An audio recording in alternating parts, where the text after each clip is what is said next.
Усім прывітанне, з вами Зміцер Лукашук, і мы, як звычайна, абмяркоўваем падзеі ў Беларусі і за яе межамі з нашымі гасцямі ў студыі Еўрарады. А ў нас сёння ў гасцях спікер Координацыйнай рады другога складу, сябра Координацыйнай рады трэцяга складу ад блока Прокопьева Егорова, метадолог, палітолог, уласна кажучы, Андрей Егоров і з'явіўся. Прывітанне, Андрей. Добрый день, Зміцер.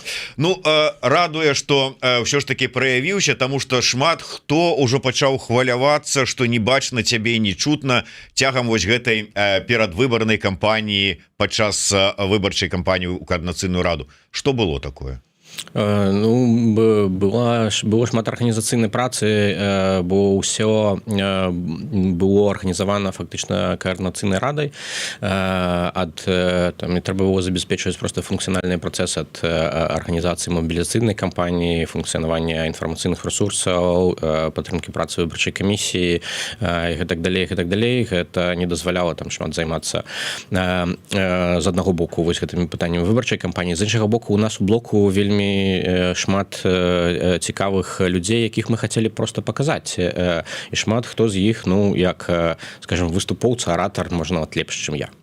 Ну вось, сапраўды, ведаеш, мы ж з табой не адзін год знаёмы, не адзін эфір правялі. Я ведаю, як ты можаш прамаўляць, як можаш аргументаваць і даводзіць сваю пазіцыю. Ну, метадолог, адным словом, ўсё ж таки не чалавек просто так з вуліцы.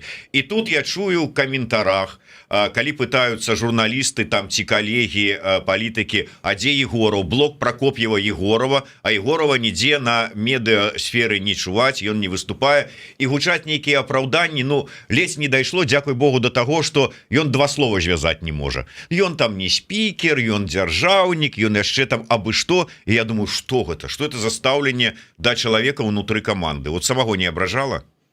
Не, гэта была аб'ектыўная сітуацыя і стратэгія, тактыка медыйнай каманды, дзе мы рабілі стаўку на іншых людзей. Ну, вот так яно вырашыла. Ну, і рэшце, у пэўным сэнсе, ну, мы бачым, што мы там узялі свой вынік, таму там гэта было часткова апраўдана. Мы мелі вось гэтых цікавых людзей, якія былі прывабныя там для нашай аўдыторыі, і мы хацелі, каб яны прамаўлялі больш, чым прамаўляў я. Але калі ўсё ж таки глядзець шчыра, то прамаўляў фактычна адзін Кныровіч. Толькі в апошнія дні, я так разумею, кончыўшы курсы палітолагаў у ЗША, вызваліўся і пачаў нешта гаварыць Прокоп'еў. А так быў адзін Кныровіч. Дзе ж там астатнія былі? У нас у дэбатах былі яшчэ два прадстаўнікі ад вашага блоку, у ідэі X прадстаўніца вашага блоку было, але гэта было па-за межамі і па нашай ініцыятыве. На радыё Свабода, на радыё Рацыя былі прадстаўнікі нашага блока, на канферэнцыі выступалі прадстаўнікі нашага блоку. Яны даволі шмат дзе выступалі. Мы стараліся задзейнічаць столькі з іх, колькі мы маглі задзейнічаць у гэтых формах і дэбатах. Канешне, Александр Кныровіч і Вадзім Прокоп'еў былі асноўнымі тварамі там у гэтай кампаніі блоку. Ну, моя роля, там, я таксама удзельнічаў дзесьці, ну, не так шмат, канешне, да, у параўнанні з іншымі. Добра, мы да кампаніі яшчэ вернемся. Я хацеў бы трошку с аднаго боку, можа быть, ужо камусьці і надакучылі гэтыя тэмы, але хацелася б разабрацца і вось твою пазіцыю як спікера Координацыйнай рады, папярэдняе скліканне высветліць. Ўсё ж таки, наколькі я сабе ўяўляў і разумеў, тая Координацыйная рада, тое скліканне, яны ад пачатку прыйшлі з мэтай арганізаваць і правесці выборы, сапраўдныя выборы і сабраць вось такі выбарны склад Координацыйнай рады, як это і мусіла быць. І таму лагічна, што прыйшлі, ну і ледзь не з першага дня мусілі заняцца падрыхтоўкай усіх неабходных там інструкцый, дакументаў, умоваў, планаў па правядзенні выбары. А такое адчуванне, што толькі там за 2 месяцы да сканчэння тэрміну паўнамоцтваў згадаю: мы ж тут павінны былі выбары правесці, давайте-ка хутенька арганізуем. Так было ці не? Не, ну, конечно, так усё не было. Нават калі мы паглядзім на аб'ектыўныя падзеі, якія адбываліся, то першая такая супольная канферэнцыя, дзе мы абмяркоўвалі, як мусіць прайсці выбары ў Координацыйную раду, яна была ў верасні. То бок гэта было ўсё как бы у кантэксце таго, што мы яшчэ думалі правесці выбары паралельна з кампаніяй па так званых выбарах у Беларусі ў лютым. То бок гэтыя дэбаты ішлі ў каардынацыйнай радзе, мы былі падрыхтаваныя, але складваліся такія палітычныя умовы, дзе вельмі складана было дамаўляцца з аб'яднаным пераходным кабінетам і офісам Святланы Ціханаўскай адносна агульнай кампаніі па выбарах у каардынацыйную раду. І вось менавіта гэтыя палітычныя супярэчанні яны і сталі тым, што затрымлівала падрыхтоўку выбараў, тым, што затрымлівала прыняцце рашэнняў па сістэме выбараў, па парадку арганізацыі, нават дата выбараў выклікала супярэчанні. Нават калі мы давалі прэс-канферэнцыю па пачатку выбарчай кампаніі, ну вы памятаеце, што тады там вам шлі майлы пра тое, што штосьці там не падрыхтаванае, штосьці там не адбудзецца. У выніку ўсё адбылося, ўсё было падрыхтаванае, але часам гэтыя палітычныя спрэчкі яны абцяжарваюць гэты працэс вельмі моцна. Ну ўсё адбылося, але наколькі я разумею, па выніку ўсё адбылося, таму што каардынацыйная рада і можа быць на чале са спікерам ці спікер у першую чаргу сказалі: ўсё, надакучылі, мы вас не слухаем, мы робім так, як мы вырашылі. У чым была прычына? Чаму так офіс і кабінет супраціўляліся правядзенню выбараў? Што выклікала нейкае там супраціў? Мне падаецца, што супраціў выклікала такая перасцярога пэўнай канкурэнцыі і апасення таго, што выбары ў каардынацыйную раду, асабліва калі яны будуць там вельмі гучнымі, то гэта ўзмацніць каардынацыйную раду, і каардынацыйная рада будзе прэтэндаваць на значна большы ўплыў на фармаванне і аб'яднанага пераходнага кабінета, дзейнасць Святланы Ціханаўскай. Магчыма, былі падазрэнні, што вось выбарная каардынацыйная рада ў 25-м годзе скажа, што яна будзе выбіраць Святлану Ціханаўскую. І вось гэтыя рэчы яны не дазвалялі, магчыма, апасенні этой канкурэнцыі сапраўды рухацца ў нармальным тэмпе. Былі некаторыя там аргументы звязаныя, што вы не гатовыя, вы не падрыхтаваныя, мы не ведаем, што там лібер, і так далей. І было вельмі складана запэўніць калегаў, што ўсё ёсць, усё зроблена як належна, ўсё будзе адбывацца адпаведна графіку. Ну і было ўсё ж таки, калі пачалі рыхтавацца нейкія там супраціў яшчэ, што не давайте по-іншаму ўсё ж зробім, ці ўжо ўсё ж таки занялі пазіцыю, я маю на ўвазе офіс, кабінет такое: ну ладно, раз вырашылі, рабіце як вырашылі, паглядзім. Я б сказаў, што было шмат крытыкі і вельмі мала дапамогі. Вось гэта мы адчувалі на працягу ўсёй выбарчай кампаніі. То бок, канешне, ўжо нічога нельга было зрабіць з гэтым, то бок аб'ектыўнае рашэнне было прынятае каардынацыйнай радай, там і мной як спікерам, і мы пачалі рухацца па гэтым працэсе, і калегі далучыліся, то бок тут не было супрацьдзеяння, вялікага унёску у гэты працэс, мы, на жаль, не адчувалі. А якога падтрымкі, дапамогі, ці якой і ў якой якасці вы хацелі? Гэта тычылася ўсяго ад фармавання выбарчай камісіі, дзе фармаванне выбарчай камісіі, запрашэнне людзей, перамовы з імі, гэта было зроблена выключна сябрамі каардынацыйнай рады, той каманды, якая падрыхтоўвала ўнутры каардынацыйнай рады гэтыя выбары, да медыйнай кампаніі, прамоваў, выступаў просто у падтрымку выбараў каардынацыйную раду. То бок, хацелася б просто больш і тэхнічнай дапамогі з тэхнічнага боку, і інфармацыйнай дапамогі, і нейкай палітычнай падпоркі ў гэтым усім. І гэтага не ставала, і мне падаецца, усе гэта бачылі. Влад Каляда піша: Егораў разваліў дзейнасць КР2, вынік выбараў у КР3 і на яго сумленні. Ты ўжо не спікер КР2, ўжо можна ўздыхнуць свабодна, паглядзець шчыра ў вочы і сказаць праўду. Якім чынам разваліваў?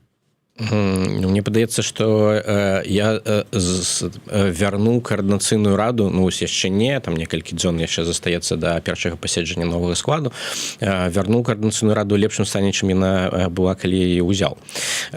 Мне падаецца, што за гэты час каардынацыйная рада яна якраз развівалася ад органа, які быў сфармаваны праз там выбор там пэўных людзей і быў такі дастаткова там бездзейсны ў першым складзе ўсё апошнія месяцы там да рэформы, да таго, што мы даволі шмат чаго зрабілі за гэты год. Это толькі год працы каардынацыйнай рады, дзе мы змаглі забяспечыць і большую транспарэнтнасць дзейнасці дэмакратычных сілаў, праслуханне з кабінетам і слуханні па палітычных зняволеных правялі і задавалі тренды звязаныя з еўрапейскай перспектывай, і ўсё гэта потым у пэўным сэнсе запазычвалася і развівалася далей іншымі структурамі дэмакратычных сілаў і з еўрапейскай перспектывай, то, што мы бачылі, і з канферэнцыі па палітычных зняволеных, якая фактычна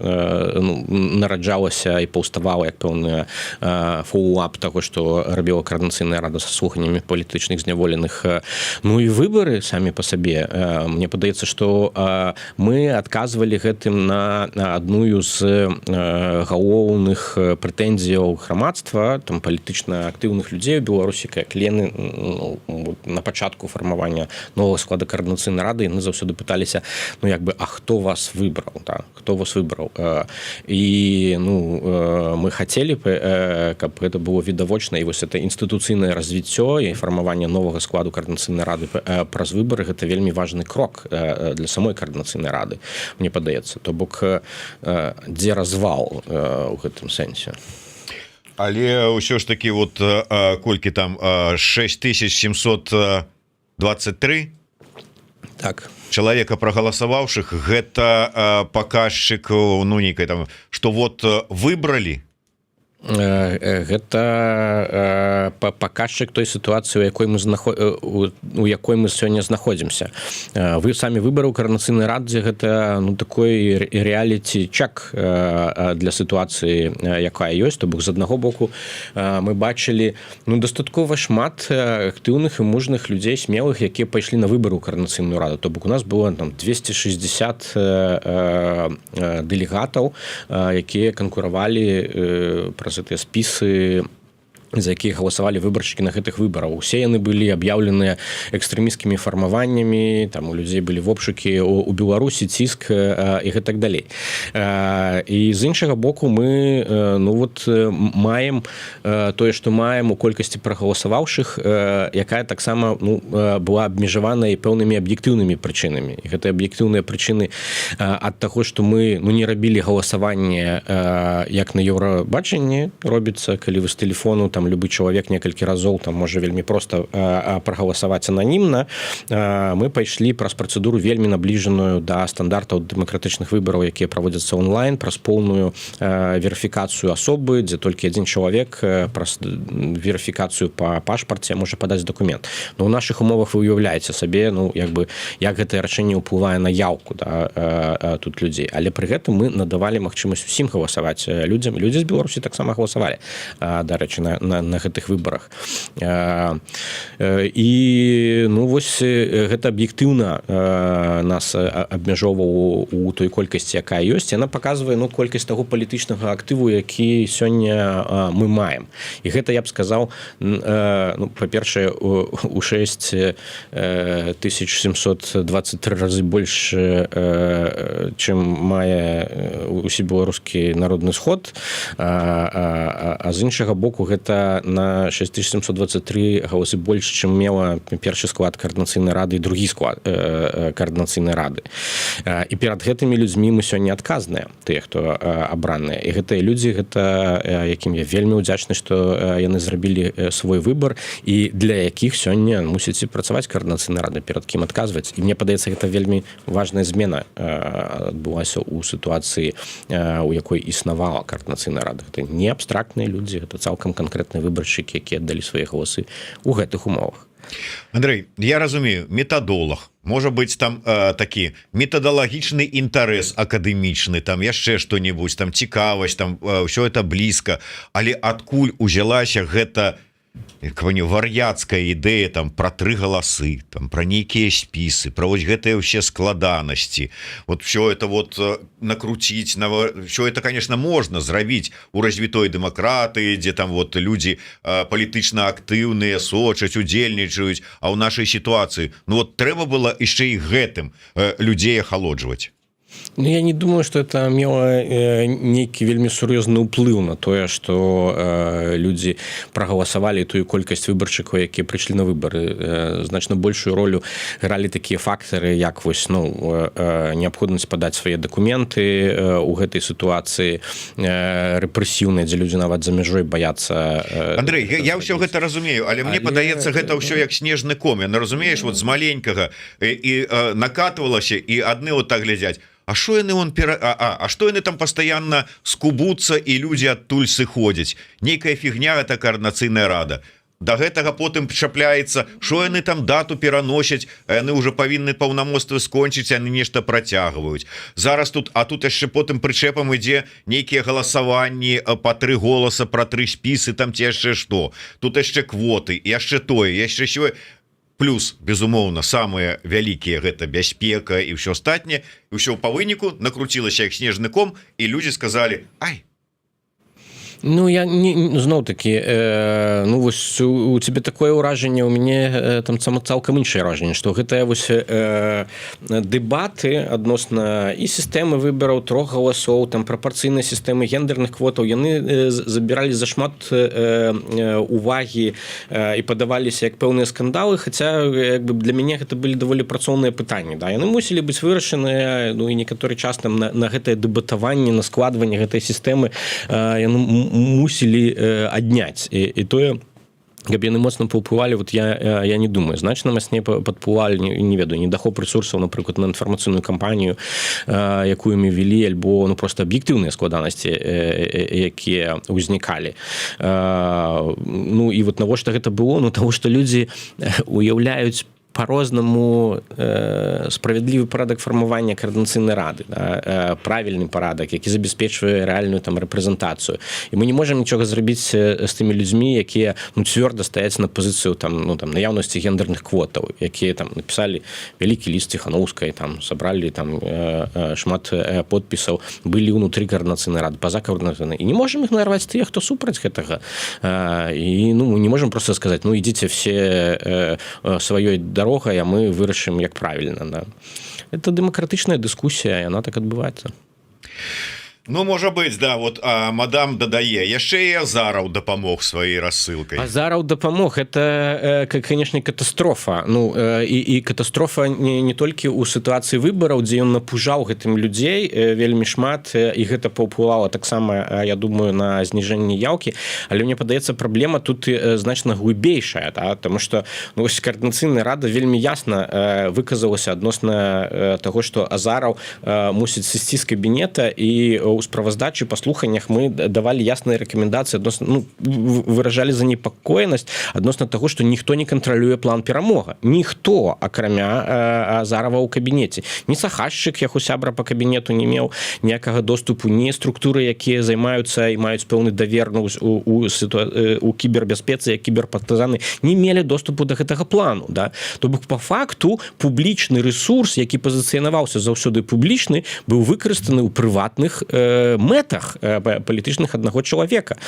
І вось з гэтым-то трэба таксама разбірацца. Выбарчая камісія, канешне, там вырашыла так, як яна вырашыла і зняла спіс з выбараў, і да гэтага можна ставіцца па-рознаму.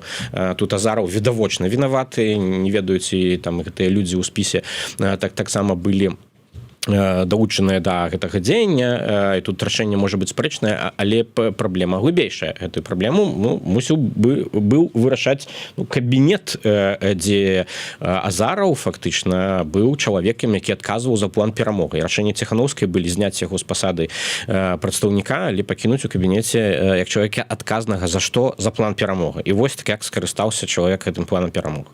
Атрымліваецца, што ну по вялікаму рахунку Ціхановская, там офіс, кабінет, да рацыі не прыслухаліся да меркавання Координацыйнай рады? Ну фактычна пасля слухання гэта было так, да? Вось пакуль Азаров быў у кабінеце, вось гэтая сітуацыя з планам перамога і кантролем над планам перамога не была прааналізаваная і на яе не звярнулі ўвагу. І мне падаецца, што ну вось гэта дрэнна, ніякія публічныя рэсурсы, асабліва калі яны там пазіцыянаваліся і пазіцыянуюцца як тое, што належаць, ну скажем, палітычным сілам там увогуле ці там нейкім структурам, яны не могуць кантралявацца толькі адной асобай і выкарыстоўвацца вось такім чынам. Добра, Андрей, давай звернемся да самай цікавай тэмы грошы. Конечно. Я пачну ўсё ж таки з выбарчай кампаніі. Слухай, ну я разумею, што, скажем, подсветка Палаца культуры і навукі ў Варшаве, колькі яна там, я падлічваў, Прокоп'еў сказаў, там скінуліся все сябры спіса там по $12, прыблізна $500 там атрымалася. Ну, здавалася б, невялікія грошы. Скінуліся і скінуліся. Потым, калі там праскочыла рэклама на маніторы там у Нью-Йорку, ён таксама казаў, там хтосьці там пайшоў, заплаціў там $40, ну таксама копейкі. Баннеры, якія там у Кракаве яшчэ невядома дзе, ладно, пакінем пытанне, што яны на рускай мове было запісана. Можа таксама, я не ведаю, колькі яны каштавалі, ці як абышлося, хто за гэта заплаціў, можа гэта таксама невялікія грошы. Але сам факт, на фоне вось гэтай сітуацыі мы ў замежжы, усе ў дастаткова складаных фінансавых адносінах, так самых сітуацыях, і ну такая вот показушная, как бы, а мы можем, хай гэта і недорага каштуе, а мы можем, а мы вот зробім. Ну как-то вот з палітычнага пункту гледжання, як палітолог, вот скажем, все ж таки не вельмі добра выглядала.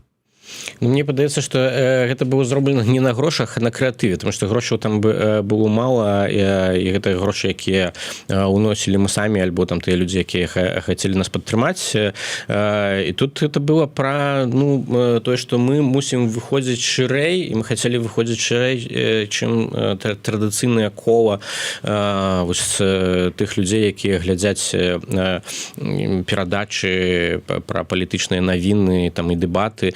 То бок мы хацелі ісці да людзей, мы так ішлі, і гэта, ну, была усвядомленая стратэгія тут, да. Мы рабілі па-новаму, і гэта была кампанія, у кампаніі, мне падаецца, ну вось так яно і мусіць рабіцца. І акрамя гэтага, ну, у сітуацыі, дзе, ну, у нас не было там шырокай палітычнай падтрымкі там іншых структураў, там не было там вялікіх інфармацыйных рэсурсаў ці там бюджэтаў на мабілізацыю людзей у Координацыйнай рады, на інфармацыйную кампанію, тое, што рабілася усімі спісамі, блокамі у медыях, у іх кампаніях грала галоўную ролю пры мабілізацыі выбаршчыкаў.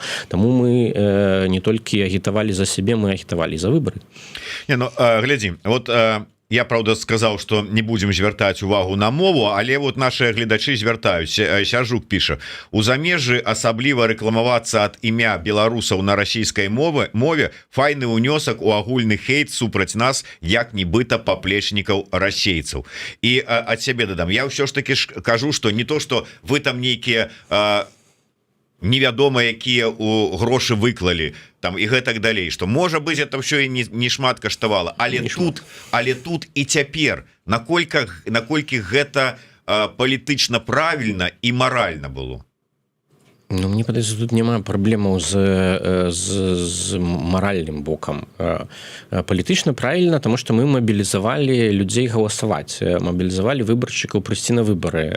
Мы паказвалі ім там нашу каманду і палітычную праграму. І я думаю, што вось гэтая сітуацыя, ну, калі мы хочам будаваць дастаткова шырокі і моцны там беларускі рух і ў замежжы, і ў Беларусі, калі мы думаем, думаем про сотни тысяч людей, как бы про как бы ахопы, то ну натуральна мы мусім укладвацца у гэта.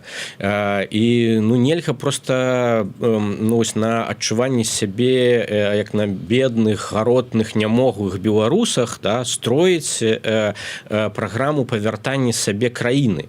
Мне падаецца, мы класныя, да? З гэтымі выбарамі мы ўвогуле зрабілі унікальную рэч. Ніхто ў свеце гэтага не рабіў.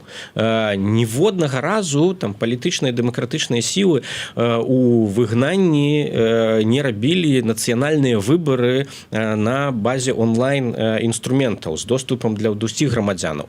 Паглядзець, як нам звонку на нас глядзяць і кажуць, што там, да вы, беларусы, думаю, значна лепшыя, чым, напрыклад, мы расійская апазіцыя, тому што вы такое можаце, а мы такога не можам. І мы сапраўды вот, можам такое. Павел Лібер выйшаў, пакуль гатовіў сваю прыладу для галасавання там некалькі тэхналагічных інавацыяў. І трэба мысліць пра сябе як бы нацыю з вялікім патэнцыялам, якую ёсць, а не вось пра вось такую вот нашы бедныя гаротныя лёсы, што мы мусім толькі выжываць. Не, мы мусім строіць экспансію, а для гэтага ну, мы мусім пачуваць сябе моцнымі і ў тым ліку ну, пачуваць сябе такімі багатымі, як мы ёсць. А мы ёсць ну, даволі, калі браць усю беларускую дыяспору, усе беларускія кампаніі, якія зарабляюць грошы ўсіх нас з нашым інтэлектуальным, там, сацыяльным, эканамічным капіталам, мы не бедныя.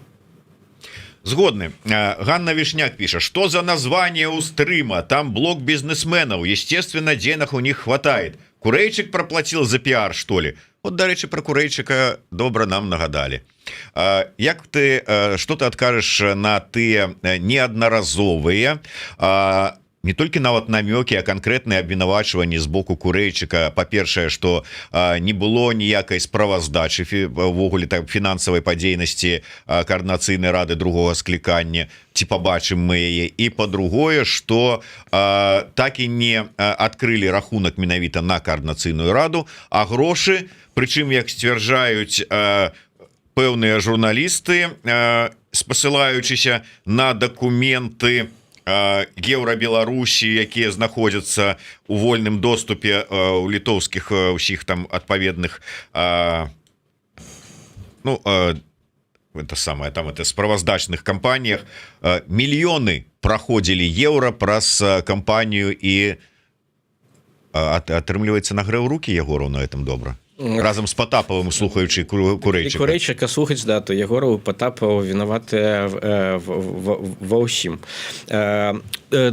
З справаздачнасцю каардынацыйнай рады.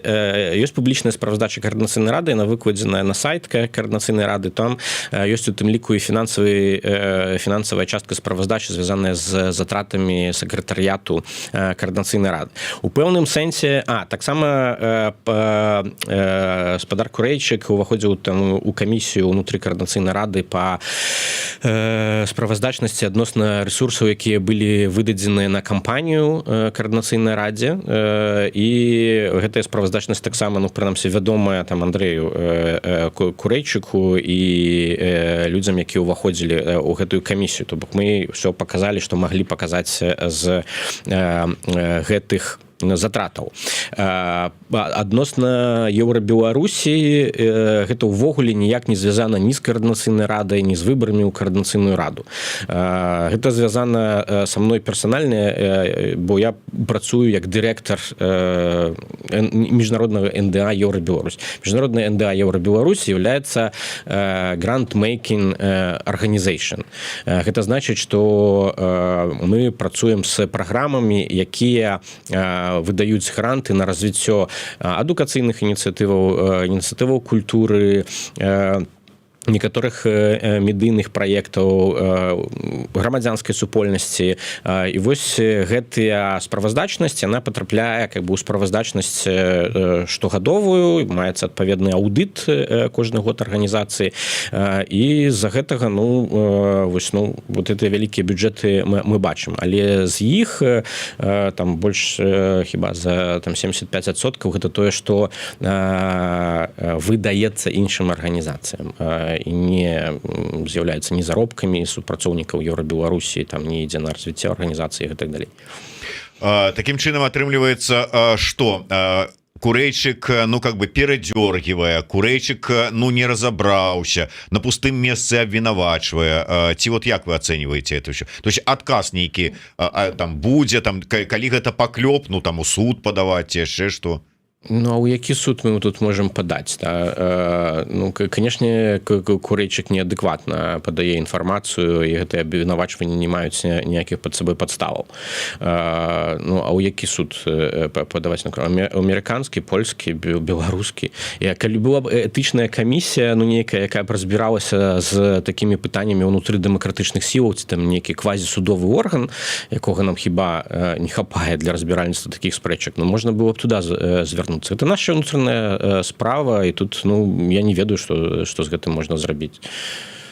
Ну не ведаю, наколькі ўнутраная справа. Ты ж ўсё ж таки маеш нейкую там легалізацыю ў Польшчы, ты можаш падаць у польскі суд як как бы чалавек, які легалізаваны ў Польшчы. На Курэйчык, які жыве ў Злучаных Штатах. Ну што? Ну, не ведаю. Мне падаецца, это за лішнія затраты энергіі, сілаў на вот, глупства, якое вот, з часам гучыць. Это ж не толькі Курэйчык. Там хтосьці казаў, што я там кірую усімі сродкамі, не ведаю, Еўрапейскага Саюза і там і донарскімі рэсурсамі пры дапамозе санітараў. Ну, это ж ну, не можна да гэтага сур'ёзна ставіць. Былі словы яшчэ і пра тое, што как бы ты ведаеш, якім чынам як грантавую дапамогу, грантавую падтрымку атрымліваць, і таму как бы вот дзесьці можа быць нават гэтую сферу манаполію на яе наклаў сваю. Ну, это немажліва. Я яшчэ шмат разоў распавядаў, здаецца, нават у перадачах тут, як працуе сістэма грантавай дапамогі і што там адбываецца, што мы робім, што робіць каардынацыйная рада, аб'яднаны пераходны кабінет у кансультацыях з Еўрапейскім Саюзам па знешняй дапамогі для Беларусі, як гэта арганізавана. Ну, калі думаць, што праз гэта я магу на штосьці ўплываць, ну это вельмі смешна.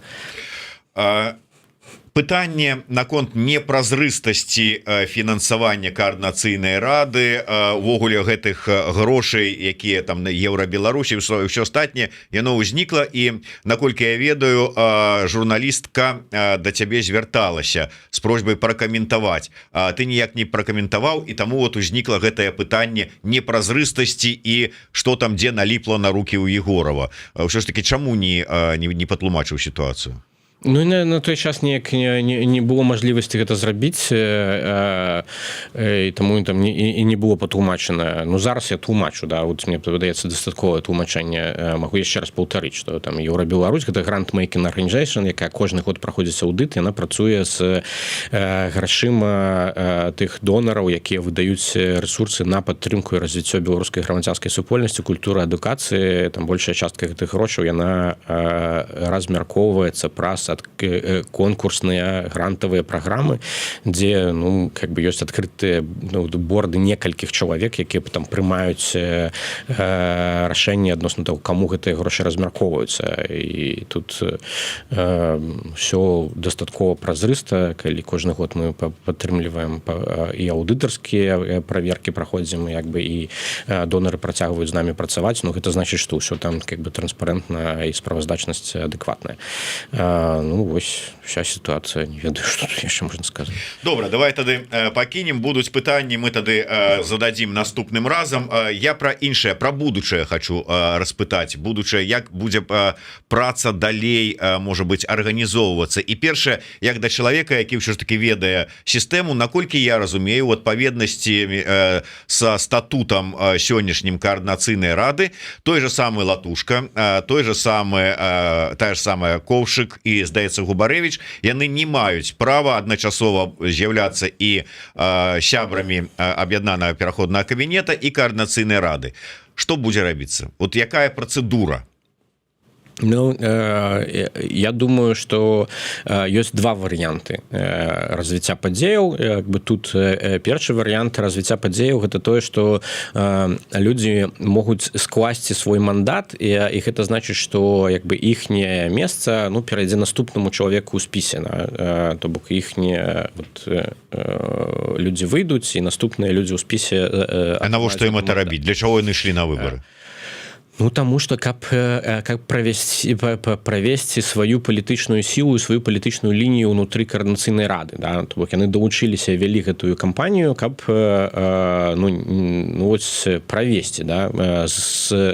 Унесці свой палітычны капітал. У Павла Латушкі відавочна ён агромністы, і вынікі выбараў гэта паказваюцца. Вось яны как бы правялі сваю палітычную сілу ўнутр каардынацыйнай рады, да?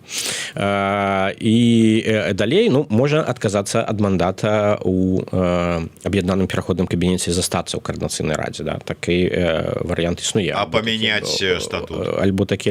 Ну і другі варыянт гэта змена статута.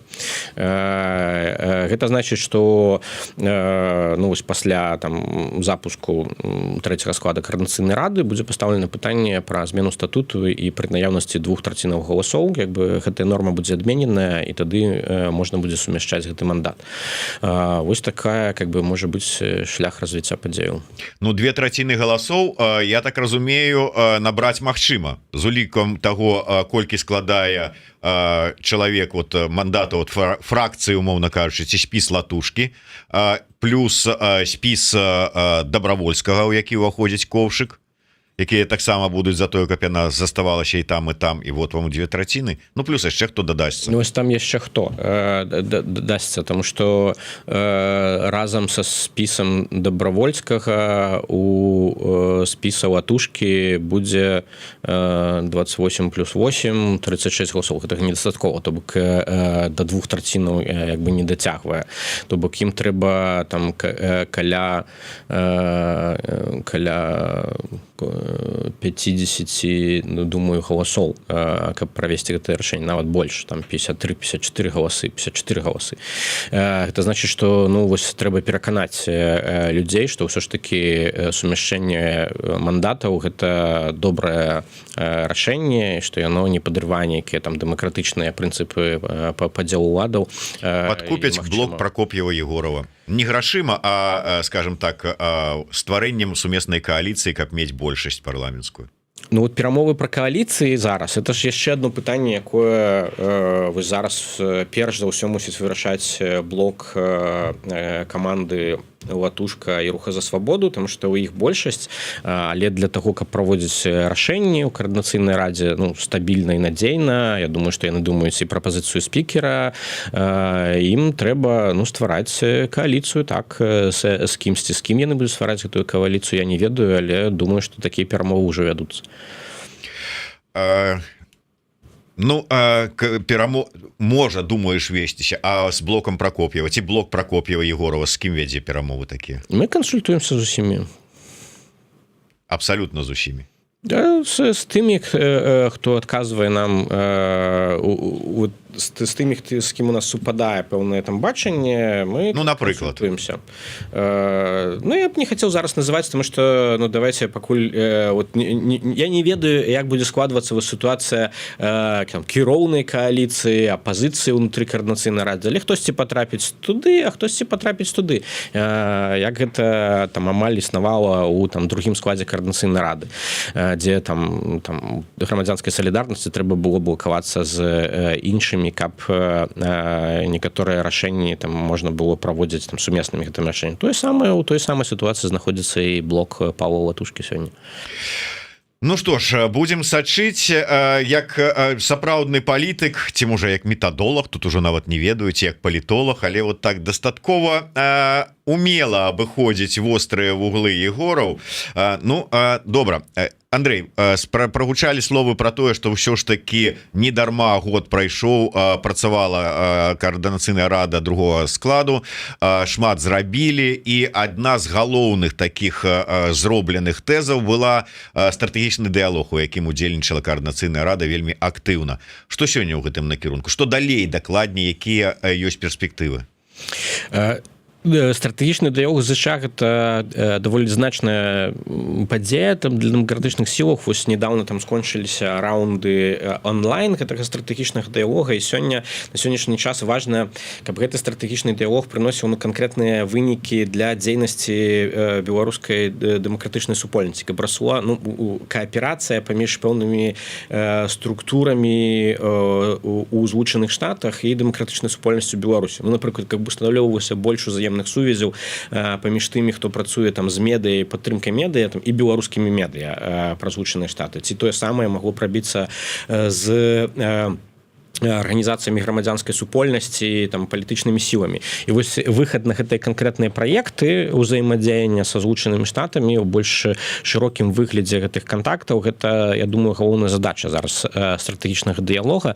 І мяне асноўная там перасцярога тут, каб гэта не ператвараліся ў такія віртуальныя сустрэчы, якія ёсць, якія дыпламатычна захоўваюць вось гэты парадак, але не прыводзяць да з'яўлення канкрэтных праектаў і новых фарматаў супрацы з партнёрамі ў Злучаных Штатах.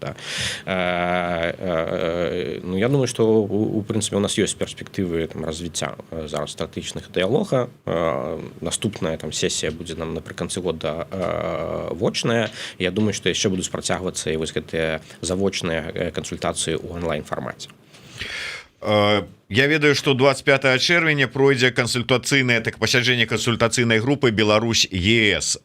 Якое дачыненне мае каардынацыйная рада, якія пытанні могуць быць разгледжаныя? Гэта рэгулярныя сустрэчы раз на паўгады, якія адбываюцца для сінхранізацыі падыходаў Еўрапейскага Саюза, інстытутаў Еўрапейскага Саюза ў супрацы з дэмакратычнымі сіламі Беларусі. Там падымаюцца шмат пытанняў ад візавых пытанняў да легалізацыі беларусаў, пытанняў санкцыяў, знешняй дапамогі, якую выдзяляе Еўрапейскі Саюз, які з'яўляецца, дарэчы, самым галоўным інвестарам у грамадзянскай супольнасці і падтрымку незалежных медыа, увогуле дэмакратычных сілаў Беларусі. Вось, і ён мае стратэгічна-палітычнае значэнне, якое там і фармат, дзе мы вырашаем вось гэтыя складаныя пытанні. Зараз адно з складаных пытанняў гэта візы тут, і тут трэба разумець, што пры тым, што мы маем пастаянныя праблемы, і лукашэнкаўскі рэжым з'яўляецца асноўным перашкодай для таго, каб беларусы больш атрымоўвалі візы, мы вядзем працу по тому, каб мы гэтых візаў выдавалася больш, каб гэта былі больш простыя механізмы, каб была больш сінхранізацыі паміж краінамі Еўрапейскага Саюзу, але яны трэба нам, беларусам, разумець таксама, што знаходзяцца ў вельмі складаных умовах, то бок яны пастаянна паніжаюць штат консульскіх супрацоўнікаў. Недаўна яны выпіхнулі эстонцаў з Беларусі, якія там не могуць выдаваць зараз таксама візы. Гэта сітуацыя, дзе еўрапейцы шмат клапоцяцца пра беларусаў. Напрыклад, колькасць адмоваў беларусам у выдачы візаў, яна ці не самая нізкая, там у нас менш адмоваў у параўнанні з тымі самымі армянамі тут. То бок візавая сітуацыя складаная, і яе трэба вырашаць, але не трэба тут усю крытыку адрасаваць толькі краінам Еўрапейскага Саюзу, таму што у іх умовы з гэтай сітуацыі таксама даволі складана. Я разумею складанасці сітуацыі з выдачамі віз, з консульскімі супрацоўнікамі і гэтак далей. Пытанні вельмі актуальныя легалізацыі беларусаў у Еўрасаюзе, нават у той жа Польшчы, дзе вельмі у параўнанні з іншымі краінамі вельмі добра ставяцца, вырашаюць, спрабуюць вырашаць гэтыя пытанні. І то вось у нас днямі была кіраўніца юрыдычнага аддзела Цэнтра беларускай салідарнасці Ольга Добравольская і сказала, што ёсць пэўныя праблемы і пагаршэнне з гэтай сітуацыі, зацягваюцца пытанні, ёсць праблемы з падачай дакументаў і гэтак далей. Кансультацыйная група пры міністэрстве ўнутраных справаў, якая працавала, ужо не працуе. Вот ёсць магчымасці ў каардынацыйнай рады гэтыя пытанні нейкім чынам спрабаваць дапамагаць вырашаць. Такія магчымасці ёсць, і Каардынацыйная рада вяла як бы і вядзе такую там дыпламатычную работу і перамову па гэтых пытаннях. У тым ліку, калі мы узгадвалі кансультацыйную групу Беларусь-ЕС, адна з фарматаў працы, якая там была, гэта пэўная сінхранізацыя падыходаў еўрапейскіх краінаў да легалізацыі беларусаў, таму што у Польшчы, нягледзячы на падагаршэнне, ўсё ж такі там лепшыя умовы, чым там, не ведаю, у Германії, да? Мы б хацелі, каб гэтыя падыходы сінхранізаваліся, і тут Еўрапейскі Саюз можа граць сваю ролю, параўноўваючы, і прынцыпы спрабуючы ў ролях галіваць, гэта больш-менш стандартызавана для розных краінаў Еўрапейскага Саюзу. І тут нам таксама трэба зрабіць сваю частку працы, у прынцыпе, з аналізам практыкаў падыходаў у розных краінах, як гэта адбываецца, з рэкамендацыямі таго, як гэта можа быць зменена, і правядзення гэтага праз кансультацыі, ўжо якія могуць быць арганізаваныя пры пасярэдніцтве Еўрапейскага Саюзу з усімі адразу там 28 краінамі. Ну і на завяршэнне, Андрэй, все ж таки, ці ёсць канкрэтны план, што плануе, што будзе рабіць, якія мэты перад сабой ставіць блок Прокоп'ева-Егорова менавіта ў складзе Каардынацыйнай рады, чаго дасягнуць, што ставіць. Адна справа, я разумею, адна справа перадвыбарчая кампанія, прыгожыя ролікі Прокоп'ева, там пра трохпалубны там карабель дэмакратычных сілаў, а рэальна вот прыйшлі, вот атрымалі столькі мандатаў, якія мэты канкрэтныя перад сабой ставіце? Мы ставім тыя мэты, якія мы агучвалі, то бок гэтая ідэя пра стварэнне шырокага масавага руху ў беларускіх дыяспорах, такого кампаненту дэмакратычных сілаў, якія нам не хапае, там самафінансаванне, паляпшэнне там сітуацыі з там візамі, легалізацыяй беларусаў тут, гэта тое ж, над чым мы будзем працаваць. То есть гэтыя абяцанні яны захоўваюцца, мы будзем карыстацца Каардынацыйнай радай як тым інструментам, які дазваляе нам рэалізаваць гэтыя мэты. Але шмат у дзейнасці Каардынацыйнай рады будзе залежаць ад большасці, якая там мае большасць мандатаў. Гэта сёння спіс Павла Латушкі і Юрася Губарэвіча, і вось ад той кіроўнай кааліцыі, якая там будзе, таму што падыходы тут у нас могуць разыходзіцца. Вось, напрыклад, адной з пазіцыяў гаспадара Павла Латушкі была сінхранізацыя санкцыяў з Расіяй. Калі мы кажам пра пагаршэнне сітуацыі для беларусаў, звязанай з візамі, легалізацыяй, нават банкаўскімі рахункамі там для беларусаў, часткова пагаршэнне гэтае звязанае менавіта з сінхранізацыяй санкцыі. То бок, калі да беларусаў пачынаюць ставіцца таксама, як і как бы да расейцаў. І любыя спробы на ўзроўні санкцыйнай палітыкі паставіць Расію, Беларусю ў адзін пакет будзе прыводзіць да пагаршэння сітуацыі для беларусаў у гэтых пытаннях. Мы лічым ўсё ж такі, што это неправільны падыход, і там гарманізацыя, сінхранізацыя санкцый гэта не тое, што трэба. І вось якую будзе палітыку праводзіць Каардынацыйная рада? Гэта залежыць ад той канфігурацыі кааліцыі, якая складзецца. Але ж вось сапраўдны палітолог і метадолог. Гэта як Прокоп'ев зараз так вот говорит: от наше руководство в Вільнюсе наделала ошибок и гэтак далей. То по выніку 2 гадоў працы Прокоп'ев скажа, ой, Егоров скажа: памятаеце, я вам в эфиры Еўрорады сказал, все будзе залежыць от фракции Латушки. Не атрымалася, тому что вот фракция Латушки и руху за свободу пайшла іншым шляхам, не далі нам нічога зрабіць. Ну так можа стацца, і гэта ж натуральная сітуацыя, калі у такім органе Каардынацыйная рада вы маеце большасць, то усе, так мовіць, дасягненні вашы, але ўся крытыка таксама на вас таго, што не зроблена. Як я і фракцыя грамадзянскай салідарнасці аказвалася пад атакай, крытыкай увесь гэты год, то тое самае будзе зараз і з тымі, хто будзе кіраваць далей Каардынацыйнай рады. На спікера будете балатавацца? гэта крок за спісам Паўла Латушкі. Калі гэта будзе кааліцыя, якая будзе прапанаваная там блоку Прокоп'ева Егорова, то тады у гэтым раскладзе, так бы мовіць, узнікае ілюзорная магчымасць таго, што Андрэй Егораў можа быць пераабраны там трэці раз на спікера. Калі ж такой кааліцыі не складзецца, ну наўрад ці я могу думаць, што пазіцыя спікера застанецца за мной. Ну что ж, в прынцыпе, адказнага за ўсё мы ўжо прызначылі, так што Пал Палыч, рыхтуйцеся атрымліваць Кухталёў, калі што. Жарты жартамі, але мы сапраўды будзем сачыць за тым, што адбываецца ў каардынацыйнай радзе. Ну а асабліва, я думаю, зараз будзе гэта рабіць прасцей, таму што шмат блогераў прыйшло у туды і абяцаюць, што будуць весці адтуль падпольныя стрымы, всю праўду дакладаць, інтрыгі, скандалы, ўсё, што там будзе адбывацца. Пабачым. Дзякуй, вялікі спадар Андрэй, дзякуй, што прыйшлі. Такім чынам сачыце за YouTube каналам Еўрарада, а мы будзем сачыць за дзейнасцю каардынацыйнай рады і асобных яе фракцый і палітыкаў.